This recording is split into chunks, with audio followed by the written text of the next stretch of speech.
శరచంద్రవదన ధనుర్బాణం పాశం శృణిమపి దధానా కరతలై పురస్తాదస్తాన్నః పురమధితురహో పురుషిక అని పిలిచారు. ఇందులో ఒక విషయం మీరు ప్రధానంగా గమనించవలసి ఉంటుంది. శంకర భగవత్పాదులు అద్భుతమైన ప్రయోగాలు చేస్తారు జగద్గురువులు కనుక.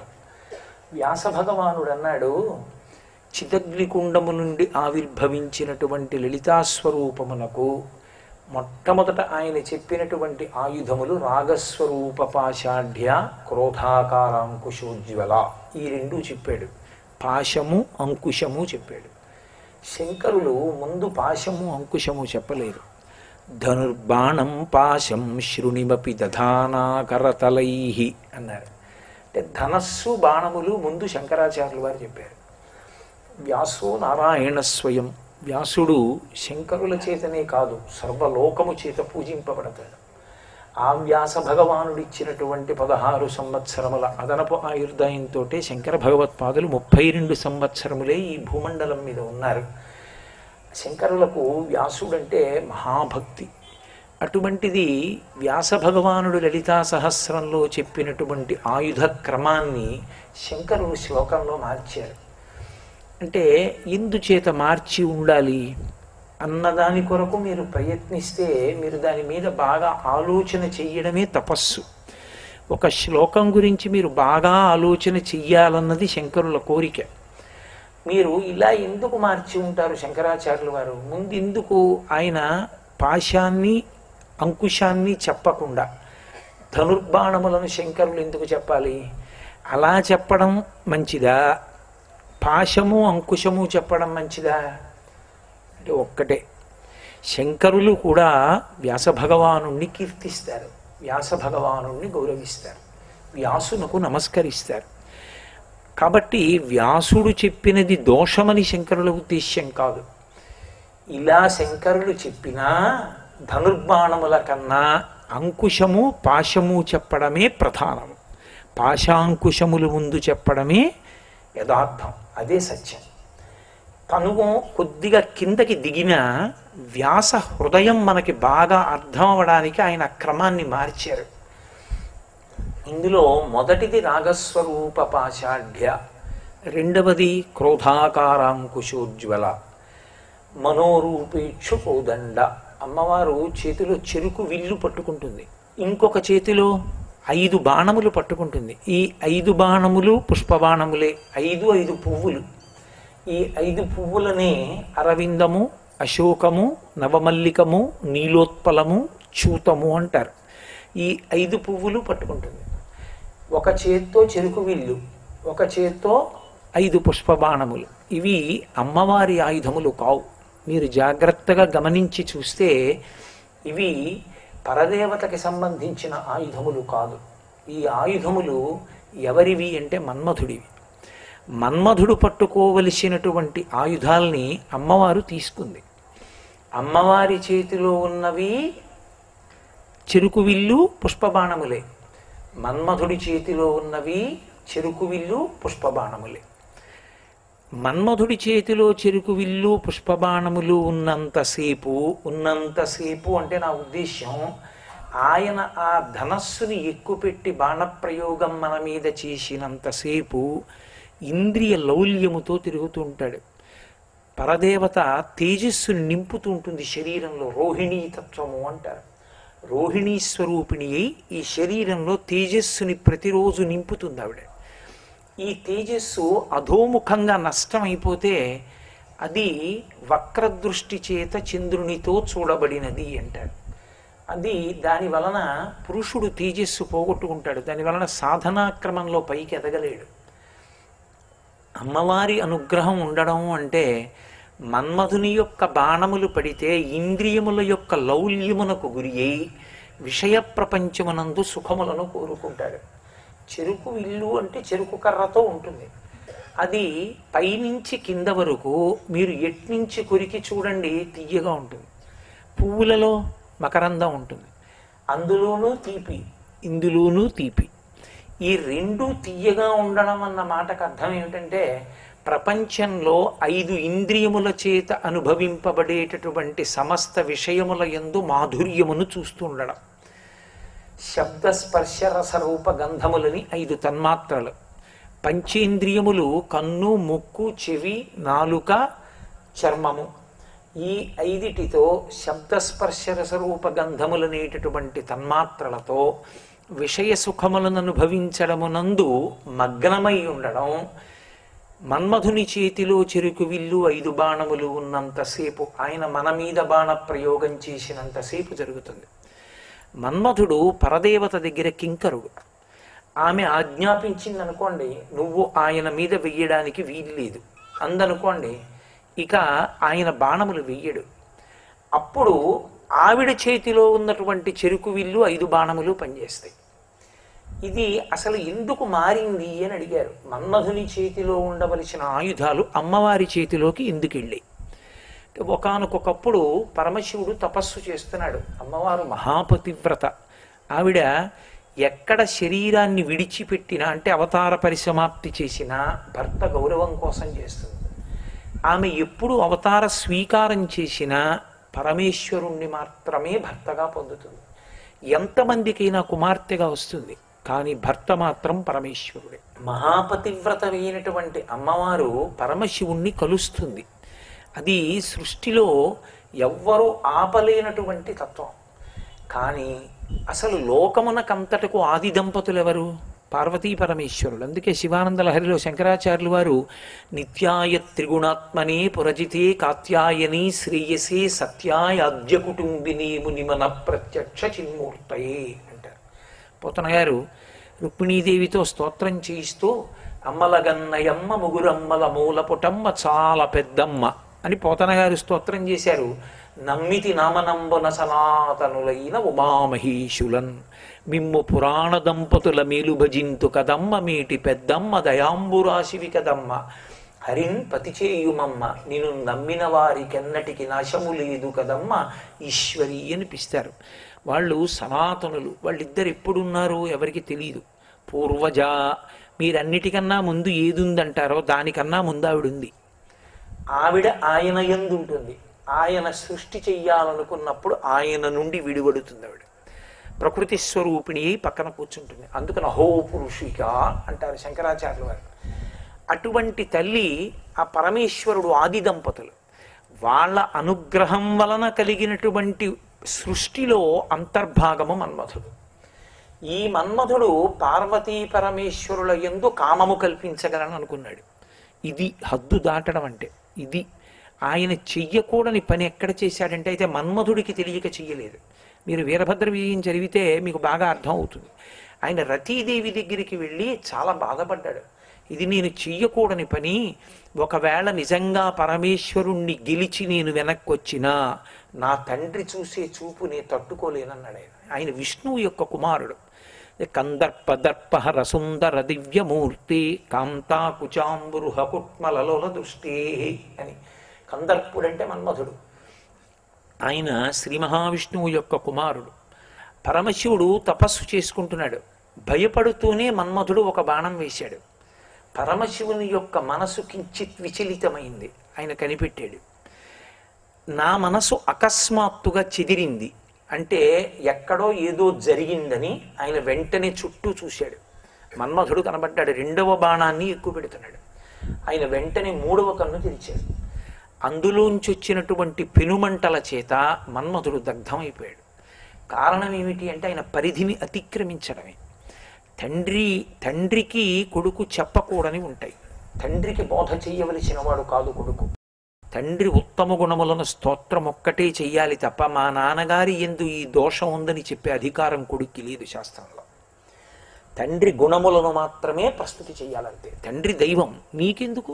నిన్ను ఆయన శిక్షించాలి, కానీ ఆయన గుణగణములు ఎంచగలిగిన వాడికి నువ్వు కాదు. నీ పరిధి నువ్వు అతిక్రమించినట్లు. కనుక మన్మధుడు గాడి తప్పాడు. పరమశివుడు పాఠం చెప్పాలనుకున్నాడు. వెంటనే శివుడు రుద్రుడయ్యాడు. రుద్రుడయి 3వ కన్ను తెరిస్తే మన్మధుడు కాలి కింద పడిపోయాడు. ఇప్పుడు మన్మధుడు కాలి కింద పడిపోవడం వల్ల ఉపద్రవం ఏమిటొచ్చింది అంటే, లోకంలో ఏ ప్రాణి ఇక పుట్టడం ఆగిపోయింది. ఎందుకని మన్మథ బాణాలు లేవు, మన్మధుడు బాణప్రయోగం చేసే అవకాశం లేదు. మన్మథ బాణము పడకపోతే సృష్టి ఉండదు. మీరు నన్ను ఒక మాట అడగచ్చు, ఇప్పుడు దానివల్ల వచ్చిన ఉపద్రవం ఏముందండి, గొడవ లేదు కదా, హాయిగా ఇక జన్మ లేకపోతే సుఖంగా ఉంటాంగా, ఎందుకు మళ్ళీ అంటే మీరు ఒకటి బాగా ఆలోచించాలి. చేసుకున్నటువంటి పాపపుణ్యములను పూర్తిగా తొలగతోసుకోవాలి అంటే కర్మగా దానిని అనుభవించేయాలి. కొత్త దుష్కర్మలని తెచ్చుకోకూడదు. పుణ్యకర్మాచరణములు చేసి ఈశ్వరుడికి సమర్పణం చేయాలి. పాపకర్మని దీంతో అనుభవించాలి. చేసుకున్నటువంటి పాపపుణ్యములను పూర్తిగా తొలగతోసుకోవాలి అంటే కర్మగా దానిని అనుభవించేయాలి. కొత్త దుష్కర్మలని తెచ్చుకోకూడదు. పుణ్యకర్మాచరణములు చేసి ఈశ్వరుడికి సమర్పణం చేయాలి. పాపకర్మని దీంతో అనుభవించేయాలి. పుణ్యకర్మ చేసి ఈశ్వరార్పణం చేస్తాను, దాని చేత చిత్తశుద్ధి కలిగితే తప్ప జ్ఞానం అంకురించదు. అందుకు ఇష్టాపూర్తములను చేయమంటారు. ఇష్టాపూర్తములు అంటే ఇష్టి అంటే యజ్ఞయాగాది క్రతువులకు ఇష్టి అని పేరు. హవిస్సు దేవతలు తింటారు కాబట్టి. పూర్తము అంటే 10 మందికి పనికొచ్చే పని చెయ్యడం, ఒక నుయ్యి తవ్వడం, ఒక దేవాలయాన్ని నిర్మాణం చెయ్యడం, ఓ దేవాలయంలో ఏదో పలకలు వేయించడం, ఇవన్నీ మంచిదే. కానీ ఇష్టాపూర్తములను చేసుకుంటూ వెడితే నువ్వు తరించడం మాత్రం ఉండదు. నేను యథార్థం చెప్తున్నాను. ఇష్టాపూర్తములు దేని కొరకు చెయ్యాలి? చిత్తశుద్ధి కొరకు చెయ్యాలి. చింతపండుతో పాత్రని బాగా తోమేరు, పాత్రకి శుద్ధి కలిగింది. ఇప్పుడు ఆ పాత్ర ప్రయోజనం ఏంటి? అది పాయసం పోస్తే ఏమీ లేకపోతే మళ్ళీ కిలింపడుతుంది. అది చిత్తశుద్ధి కలగడానికి మాత్రమే ఇష్టాపూర్తములు. అదే పనిగా ఇష్టాపూర్తాల్ని చేసుకుంటూ వెళ్ళిపోయిన వాడు తరించలేడు, కుదరదు. తరించడం దేనివల్ల జరుగుతుందో తెలుసా? ధ్యానము చేత. మీరు అంతర్ముఖత్వాన్ని పొంది ఈశ్వరుడికి దగ్గరవ్వాలి. అందుకే అంతర్ముఖ సమారాధ్య బహిర్ముఖ సుదుర్లభ. బయట చేసేది ఎందుకు చెయ్యాలి అంటే చిత్తశుద్ధి కొరకు చెయ్యాలి తప్ప అది 10 మందికి తెలియడం కోసం చేయకూడదు. 10 మందికి తెలియ చెప్పవలసిన అవసరం ఆదర్శంగా ఆవిడ్ని చూపించడానికి చెప్పచ్చు. కానీ ఆవిడ గురించి అలా చెప్తున్నప్పుడు ఆవిడ తెర వెనక్కి వెళ్ళిపోయి చెమటలు పట్టేస్తే మంచి లక్షణం. ఇద్దరి ఎందు మంచి లక్షణమే. 10 మందికి ఆదర్శంగా చూపించాలని ఒక ఆవిడ అనుకున్నారు. నాకెందుకు ఈ పొగడ్త, ఈశ్వరుడు నా చేత చేయించాడు తప్ప నేను అంత అర్హురాలనా అని ఆవిడ అనుకున్నారు. ఇద్దరూ మంచి పనే చేశారు. నేనే చేశానన్న అహంకారం మాత్రం రాకూడదు. అది చిత్తశుద్ధి అంటారు. నా అదృష్టం ఈశ్వరుడి చేతి ఉపకరణం అవగలిగాను. చిత్తశుద్ధి కొరకు ఇష్టాపూర్తములను చెయ్యాలి తప్ప ఇష్టాపూర్తములే చేసుకుంటూ వెడితే దానికి అర్థం ఉండదు. ఇంకా దానికి ఎక్కడ ముగింపు ఉంటుంది నాకు చెప్పండి? ఎన్నాళ్ళు మీరు పాత్ర శుద్ధి చేస్తూ కూర్చుంటారు? పాత్ర శుద్ధితో పాటు పాత్ర నింపడం నేర్చుకోవాలి. అందుకే ఒక స్థితిలో ధ్యానమునందు మగ్నుడైపోవాలి. చాలా తేలిగ్గా మనస్సు వెనక్కి రావాలి. ఇప్పుడు నువ్వు శరీరం తీసుకోవాలి. తీసుకుని పుణ్యకర్మాచరణము చేసి చిత్తశుద్ధి పొందాలి. చిత్తశుద్ధి పొంది వైరాగ్యమును పొందాలి. భక్తి వైరాగ్యముల వలన జ్ఞానమును పొందాలి. జ్ఞానము వలన మోక్షమును పొందాలి. దీని కొరకు నీకు శరీరం కావాలి. మరి మన్మధుడు లేకపోతే శరీరం ఎక్కడిది? ఎలా వస్తుంది శరీరం? కాబట్టి సృష్టి ఆగిపోయింది అన్న క్రమంలో మీరు జాగ్రత్తగా తాత్వికమైన అనుసంధానం ఏమిటంటే జీవుడు పాపములను క్షయం చేసుకుని ఈశ్వరుడికి దగ్గరయ్యే మార్గం మూసుకుపోయింది. అందుకని అలమటించారు దేవతలందరూ. 2 వాళ్ళకి అన్నం ఉండదు. దేవతలకు అన్నం ఎక్కడిది? మనుష్యులు హవిస్సిస్తే వాళ్ళు తింటారు యజ్ఞంలో, లేకపోతే వాళ్ళకి అన్నం ఉండదు. అప్పుడు వాళ్ళు వర్షం కురిపించి వీళ్ళకి అన్నం పెడతారు. అది ధర్మచక్రం అంటారు దాన్ని. ఇప్పుడు దేవతలకు అన్నం ఉండదు. అందుకే మనుష్య కోటికి అపాయం వస్తే దేవతలు బ్రహ్మగారి దగ్గరికి ఎడుతుంటారు. ఇప్పుడు పురాణంలో మనుష్య జాతికి ఎప్పుడు ఇబ్బంది వచ్చినా ముందు దేవతలు ఎడతారు త్రిమూర్తుల దగ్గరికి. 2 భూమి ఎప్పుడైనా పాపభారం పెరిగితే శ్రీ మహావిష్ణువుకి ఆమె ఇల్లాలై కూడా ఇల్లాలి స్థాయిలో ఈశ్వరుణ్ణి అడగదు. మీరు ఎప్పుడైనా చదవండి పురాణం. భూదేవి భూదేవిగా ప్రార్థన చెయ్యదు. భూదేవి గోరూపంలో ప్రార్థన చేస్తుంది. భాగవత ప్రారంభం అదే కదా. భూమి గోరూపాన్ని దాల్చి నిలబడుతుంది. ఎందుచేత? భార్యాస్వరూపంగా చెప్పిన దాని విషయంలో కూడా ఆలోచిస్తాను అంటాడేమో కానీ గోరూపంగా చెప్పిన దాన్ని ఈశ్వరుడు కూడా ఒక్క క్షణం ఆలస్యం చేయడు. గోవు పరదేవతా స్వరూపం. అందుకే భూమి గోరూపాన్ని పొందుతూ ఉంటుంది. గోరూపాన్ని పొంది ప్రార్థించిందా, విష్ణువు దుష్ట శిక్షణ కొరకు అవతార స్వీకారం చేస్తారు. అందుకే దోషములలోకెల్లా చాలా పెద్ద దోషం ఏది అంటే గోమోదక దోషం. ఆవుని కొట్టడం. ఎవరు కొట్టమన్నారు? నేను ఎందుకు ఆవుని కొట్టడం? ఆవుని కొట్టడం మహాపాపం కింద వేస్తారు. అది పరదేవతా స్వరూపం. నువ్వు మంచి పని చేయకపోతే పీడాపోయేది.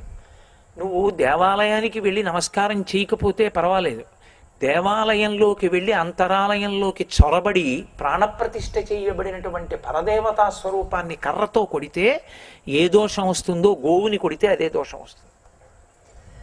అందుకే సన్యాసి కానీ బ్రహ్మచారి కానీ ఇంటి ముందుకొచ్చి 3 మార్లు భవతి భిక్షాందేహి అంటే గృహస్థు బయటికి వచ్చి అన్నం పెట్టకపోతే గోమోదక దోషం వేస్తారు.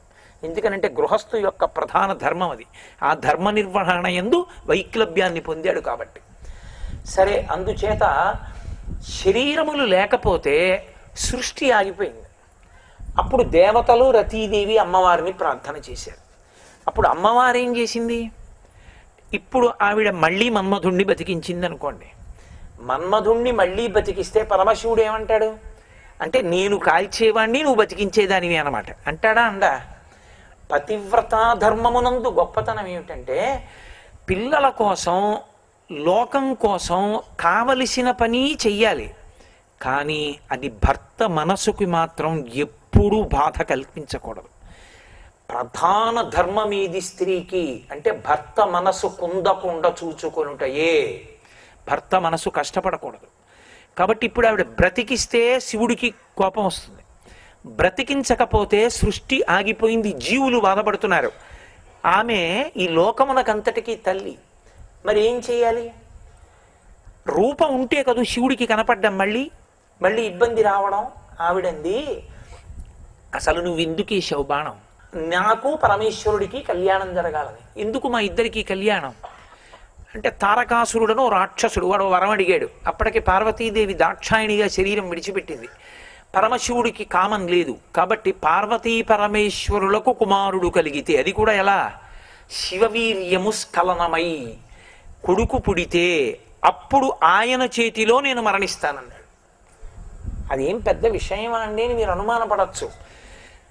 దివ్య సహస్రవర్షములు క్రీడిస్తే తప్ప ఆయనకి వీర్యస్ఖలనం అవదు. ఆయనకి అసలు కామం లేదు పరమేశ్వరుడికి. అసలు పరమేశ్వర వీర్యం ఏమిటో తెలుసా? బంగారం. భూమి మీద పడ్డప్పుడు అదే బంగారం అయింది. స్వర్ణ ధాతు అంతా బంగారమే. కాబట్టి ఆయన వీర్యాన్ని భరించే క్షేత్రం లేదు ప్రపంచంలో, ఎవరు భరించలేరు. అందుకే సుబ్రహ్మణ్యోత్పత్తి ఎందు అది మారిపోయింది అన్ని చోట్లకి.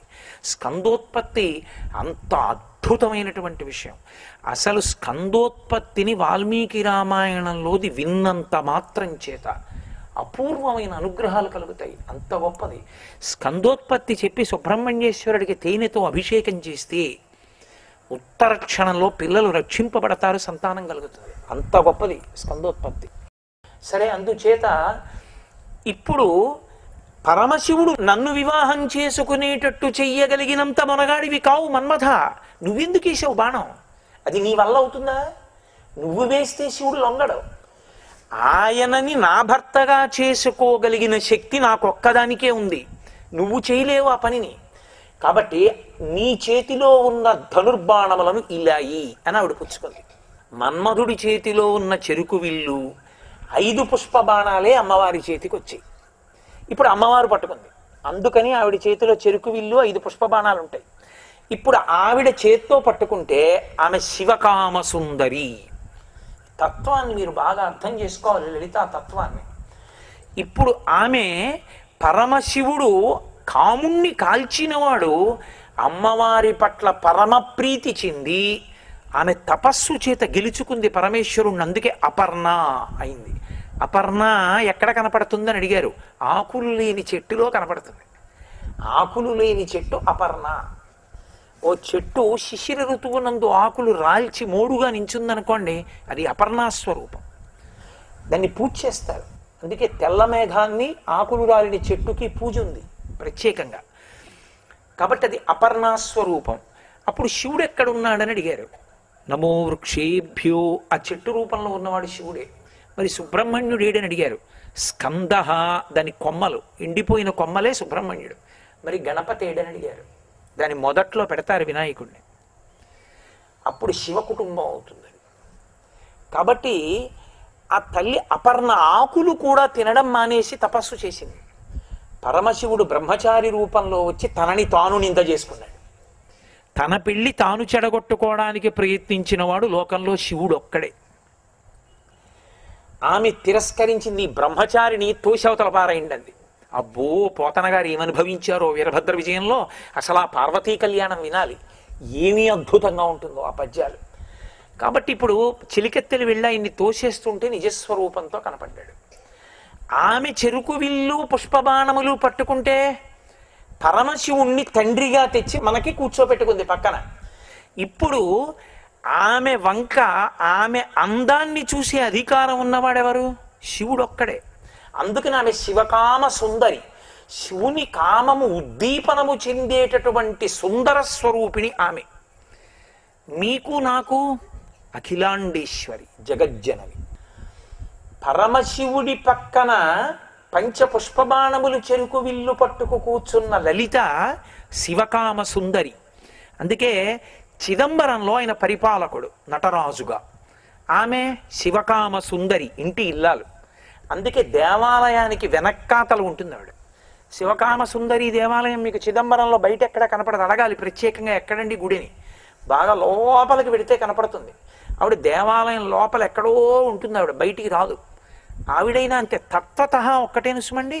కాబట్టి ఇప్పుడు ఆ తల్లి శివకామ సుందరి, పరమశివునికి ఇల్లాలు, మనకి అఖిలాండేశ్వరి. ఇప్పుడు ఆ తల్లి చేతిలో చెరుకు విల్లు 5 బాణములు పట్టుకుంది కాబట్టి తండ్రి కదులుతూ మనకి కనపడుతున్నాడు. లేకపోతే ఆయన అంతర్ముఖుడైపోతాడు. ఆవిడ కూర్చోపెట్టింది పరమేశ్వరుణ్ణి.